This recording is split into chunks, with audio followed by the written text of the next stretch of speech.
Hi everybody, this is Bulk Hungry. We are inside the Heartland Museum of Military Vehicles. This is Gary. He is one of the employees here and probably the most knowledgeable as far as I understand. I wouldn't go that far. He's modest right too. Now, we're restoring a 1941 Dodge half-ton command car. It's got the same front end as this half-ton pickup. Very nice. We have all kinds of stuff in here. This is the Huey I mentioned they had inside. I skipped over taking a look at the one on the outside because I knew that you guys had one that would be a little bit easier to check out here on the inside. Yeah, this is the first model of the Huey that was designed as a gunship. Went to Vietnam in 1967, was shot down 5 times. Shot down 5 times. That is that's incredible for something. I mean, for those of you who have never been close to one of these helicopters, they're pretty. I wouldn't want to use the word flimsy, but you know that's very thin aluminum and plexiglass, and for something like that to be able to withstand punishment of being shot down 5 times and still be in flyable condition is nothing short of amazing. These pictures here were taken of a convoy the Army sent from Washington, D.C. to San Francisco in 1919. It took them 10 days to get across Nebraska. They were stuck in the sand.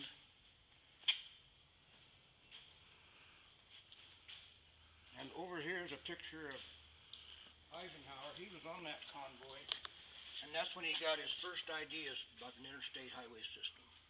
Well, thank God for it, because I use it almost every day, and it is a lifesaver. I can't imagine trying to take 10 days to get across Nebraska. Usually that's a little bit less than a one-day drive nowadays. So we have some stuff over here from the 5th Armored Division. And they were the first large Allied force into the Luxembourg territory. They were at the liberation of Paris and went on into Germany. Okay. And for those of you who have ever seen the movie Patton, starring George C. Scott, who did an excellent job portraying General Patton, you'll probably know what Gary's talking about. Highly recommend watching the movie if you haven't seen it. There were approximately 5,000 of these trucks built for the Army in World War I. And this is a Mac. A Mac. A telephone truck? It was restored by 6 guys that were telephone companies, or telephone pioneers of America. Okay, and this is what, World War I era? Yes. And this one, they had it they finished the restoration in 1967, had it in a couple parades. It's been in a phone company warehouse out in western Nebraska for over 40 years. A couple years ago, a phone company had the warehouse for sale, so telephone pioneers were looking for a home. We immediately said yes. I bet you did, and done a spectacular job restoring it. Did this originally have wooden wheels or hard rubber tires? It had hard rubber tires. Okay, so for those of you who've never heard of this, automobiles used to, a very long time ago when the automobile was still new, had hard rubber tires. So I guess it was a transitional phase between wood and wagon wheels. They started making that model in 1916. 1916. So this vehicle is what, 94 years old? Actually, that's 1924. Okay, so that is still, it's a remarkable condition for its age. And does it run? Yes. It runs. It runs, everybody. And this is a 1942 Chevy, ton and a half. Okay, now this would have been was this utilized in the European theater, or? It never went overseas. Never went overseas. This would have been World War II era, one of many that I'm sure was utilized in the European theater, World War II. This is also World War II, GMC. Very nice. And here's the MASH display. Ah, yes. Now, last time I was here, everybody, they did not have this set up. They're constantly working to continue to improve and expand their displays. And if you're wondering what to have for supper, here's secrets of the MASH mess. There's some interesting recipes in there. river of liver, River of liver. How about oceans of fish? oceans of fish, cream of weenie soup. There you go, everybody. Secrets of Mash Mess, Lost Recipes of Private Igor. Jeff Maxwell. You can probably find this on Amazon, I would imagine. And the bunks we have in here came from the Army Air Force Base at McCook, Nebraska. Okay. Oh, let's get a little light on the subject here, maybe.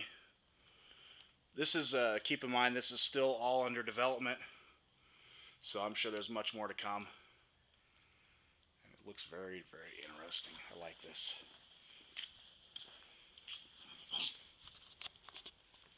These two trucks here were both built by Kaiser Jeep. Built in 1966 and 67. Now the Army, since they started using the Hummer, the Humvee, they're not using Jeeps anymore, are they? No. So. And these are the M151A2, last model before the Humvee. And this would have been what, early 80s? No, we started building those about 1961. Oh, okay. So, but the Humvee, they started using the Humvee in the early 80s.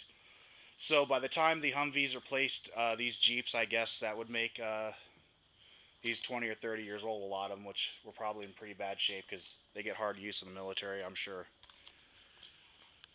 And this is the M38. And this one has a tongue on the front, and that was for hooking two Jeeps in tandem to tow artillery. Oh, no kidding. It took two Jeeps to tow one artillery piece. Now we're talking like what, a 155? Well, yeah. Basically. Or a 105. Or a 105. 155 might be a little heavy for them. Okay. What kind of, do you have any idea what kind of horsepower typically we're looking at with one of these Jeeps? I don't remember. Nothing spectacular. So I've heard. Yeah, these are, gosh, I can't believe just the condition of all these vehicles. And you say all these run? Yes. Amazing. You guys, if you see this video, if you're ever getting through central Nebraska, you absolutely must come to this place and check it out. Donations are appreciated. You have to sign in the guest book when you come in. And they're nice folks here on staff. And there's a lot more to check out than I can possibly get to in all the videos I'm going to put up. So, oh, what about this mule here? I always found this interesting. I started building those in the early 50s, and they could carry more than their own weight. They're full-time four-wheel drive. They weigh about 750 pounds, can carry 1,000 pounds plus a driver. No kidding. And they were used up through the early 70s. So they've stopped using. Now, what are they using in place of this nowadays? Well, I've seen them using John Deere Gators. Okay. Very interesting. It's a fascinating vehicle. These two Dodges are both World War II. This is a 3/4 ton, and the ambulance version. Very nice. Now I can only imagine the considerable amount of man hours and work that have gone into restoring and getting all these ready for display. Okay, here we go. I'm running out of time on this video. This is a half track with a quad 50 anti-aircraft gun in it, and I will stop here and continue on in the next segment. Thank you for watching.